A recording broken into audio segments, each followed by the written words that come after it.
लेकिन कुछ लोगों को वंदे मातरम से दिक्कत थी, और जिनको उस समय वंदे मातरम से दिक्कत थी उनको आज भी वंदे मातरम से दिक्कत। लास्ट मोमेंट पे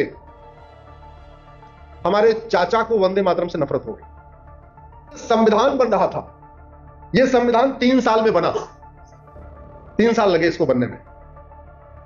पूरे संविधान बनने के दौरान कई बार यह मौका आया, लोगों ने कहा कि भाई नेशनल एंथम डिसाइड कर लो, तो मेजॉरिटी का यह मानना था कि इसमें डिसाइड क्या करना है, पूरा पूरा फ्रीडम वंदे मातरम से हुआ है, तो हमारा नेशनल एंथम क्या होगा, वंदे मातरम। लास्ट मोमेंट पे हमारे चाचा को वंदे मातरम से नफरत हो गई,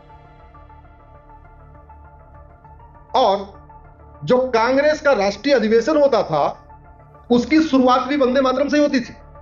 शुरू के 5 कांग्रेस के राष्ट्रीय अधिवेशन जब वंदे मातरम लिखा गया, उसके बाद 5 अधिवेशन जो हुए वो वंदे मातरम गा के ही हुआ। 5वां अधिवेशन में गुरु रविंद्रनाथ टैगोर, जिन्होंने जनगण मन लिखा था, उन्होंने खुद ही वंदे मातरम गाया, क्योंकि तब तक जनगण मन लिखा नहीं गया था। तो इसलिए पूरे कॉन्स्टिट्यूशन के दौरान ये हुआ, इसको बाद में कर लेंगे, बाद में कर लेंगे, बाद में कर लेंगे।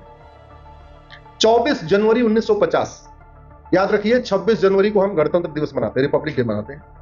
उसके 2 दिन पहले फिर से संविधान सभा की आम बैठक बुलाई गई, और यह हुआ कि भाई क्या होगा, बोले वंदे मातरम होगा हमारा नेशनल एंथम। लेकिन कुछ लोगों को वंदे मातरम से दिक्कत थी, और जिनको उस समय वंदे मातरम से दिक्कत थी उनको आज भी वंदे मातरम से दिक्कत है। उन्होंने विरोध किया, डॉक्टर राजेंद्र प्रसाद ने बीच का रास्ता निकाला। उन्होंने कहा कि जनगण मन और वंदे मातरम दोनों राष्ट्रगान होंगे, इसलिए 24 जनवरी 1950 के रिजोल्यूशन के अनुसार भारत में एक नेशनल एंथम नहीं है, बल्कि भारत के 2 नेशनल एंथम है, एक जनगण मन और एक वंदे मातरम। हम सोचते हैं एक राष्ट्रगान है एक राष्ट्रगीत है, ऐसा नहीं है, दोनों ही राष्ट्रगान। लेकिन खेल हुआ 1971 में, जब इंदिरा जी ने नेशनल ऑनर एक्ट बनाया, और उन्होंने क्या किया कि जनगण मन के लिए तो पूरा प्रोटोकॉल बना दिया, कितने सेकंड में गाया जाएगा, क्या म्यूजिक होगी, गाते समय क्या करना है, खड़े रहना है कि बैठना है, जो नहीं खड़ा होगा उसको 3 साल की सजा होगी, पूरा नियम कानून बन गया 1971 में। लेकिन वंदे मातरम की क्या म्यूजिक होगी, वंदे मातरम जो नहीं खड़ा होगा उसको कितनी सजा होगी, ऐसा कुछ भी नहीं बना। इसलिए मैंने PIL फाइल किया, वो PIL आज भी चल रही है। केंद्र सरकार को डायरेक्शन हुआ है, हमने कहा जैसे जनगण मन का पूरा प्रोटोकॉल है, ऐसे वंदे मातरम का भी पूरा प्रोटोकॉल होना चाहिए, म्यूजिक फिक्स होनी चाहिए, और जो अपमान करे उसको भी 3 साल की सजा होनी चाहिए। तो ऐसे ही हमारी PIL चलती रहती है। कई बार आप लोग सुझाव देते रहते हैं, उससे निकलती है, कई बार खुद अपने अध्ययन के दौरान निकलती है। और इसी कार्य के लिए मैंने मारुति की नौकरी छोड़ी। तब मारुति गवर्नमेंट की कंपनी हुआ करती थी। जब मैंने मारुति की नौकरी छोड़ी उस समय हमारी 1 लाख रुपए तनख्वाह थी। बहुत दिन से सोच रहा था छोड़ू छोड़ू छोड़ू, लेकिन हुआ घर कैसे चलेगा। भगवान की कृपा से हमारी पत्नी को अध्यापिका की नौकरी मिल गई, और उनको नौकरी मिली 8,500 रुपए की, और हमारी तनख्वाह कितनी थी। जैसे पत्नी को 8,500 की नौकरी मिली, वैसे मैंने अपनी 1 लाख रुपए की नौकरी छोड़ दी।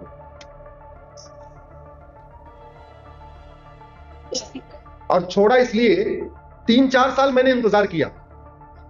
मैं एक टाइम्स ऑफ इंडिया, एक दैनिक जागरण, 2 अखबार पढ़ता था, तो डेली देखता रहता था कि भाई सुप्रीम कोर्ट में ये हो रहा है, ये हो रहा है, ये हो रहा है। 3 साल मैंने सोचा कि कोई हमारी तरफ से PIL कर क्यों नहीं रहा। सारी PIL उधर से ही हो रही है, नाम नहीं लेना चाहूंगा लेकिन आप समझ रहे होंगे कौन करते हैं। मैंने कहा सारी उधर से, इधर वाले कहां गए। मैंने कहा इधर वाले नहीं कर रहे, तब खुद ही करना पड़ेगा। तो ये यात्रा ऐसे शुरू हुई, और धीरे धीरे करते करते 1, 2, 3, 4, 5, 10 करते करते 200 हो।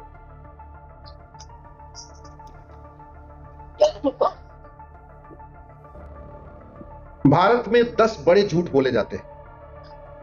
आप सारे इधर बुद्धिजीवी बैठे हैं, इसलिए चर्चा झूठ से करते हैं, और वो ऐसे झूठ हैं, इतनी बार बोले जाते हैं कि वो सच लगने लग गए। जैसे पहला सबसे बड़ा झूठ, सर्वधर्म संभाव। दुनिया में धर्म एक है, सनातन धर्म, बाकी सारे क्या है, पंथ। तो जब पंथ एक है, धर्म एक है, पंथ अनेक है, तो सर्वधर्म कैसे हो गया। तो सबसे पहला झूठ क्या है, सर्वधर्म संभाव। दूसरा झूठ, सर्वपंथ संभाव।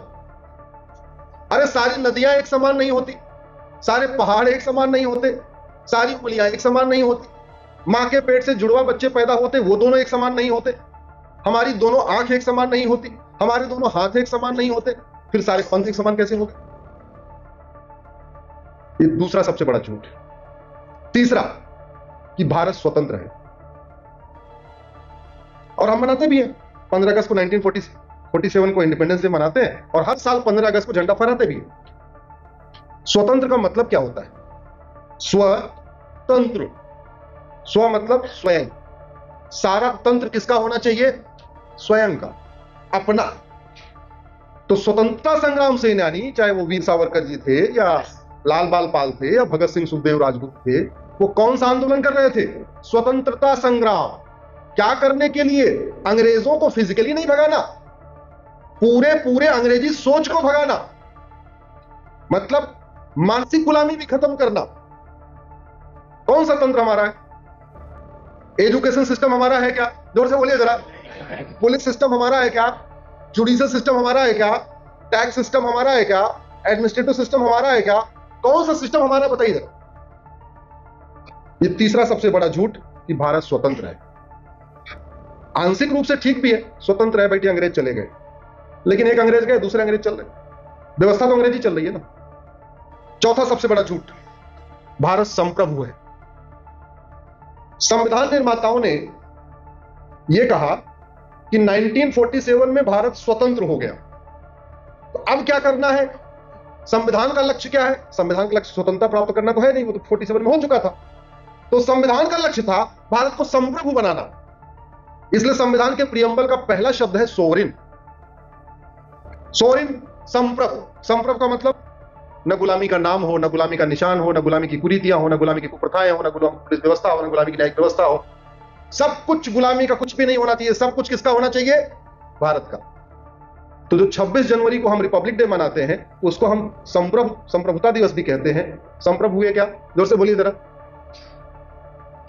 कभी अब की बार जब कभी जहाज से जाना, तो जहाज पे चढ़ने से पहले जरा देखना, जहाज के ऊपर वीटी लिखा रहता है। वीटी का मतलब होता है विक्टोरिया टेरिटरी। उसके खिलाफ एक पीआईएल मैंने हाई कोर्ट में फाइल किया हुआ है, ये वीटी हटाओ।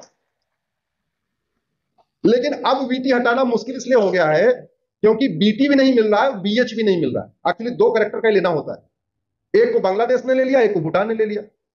अब बीटी नहीं बचा, ना बीएच बचा हुआ है। अब क्या होगा? एचआई भी कोई ले गया, हिंदुस्तान का 2 अगर हम माने तो एचआई वो भी कोई ले गया। 1950 में अगर चाचा ने ठीक किया होता तो बीएच भी मिल जाता, बीटी भी मिल जाता। उस समय 10 जहाज थे, 10 जहाज को पेंटिंग करके जहां बीटी लिखा था वहां बीटी कर देते, बात खत्म हो गई। आज की डेट में ना बीएच मिल रहा है ना बीटी मिल रहा है, 10,000 जहाज ऊपर से हो गए। अगर कुछ मिल भी जाएगा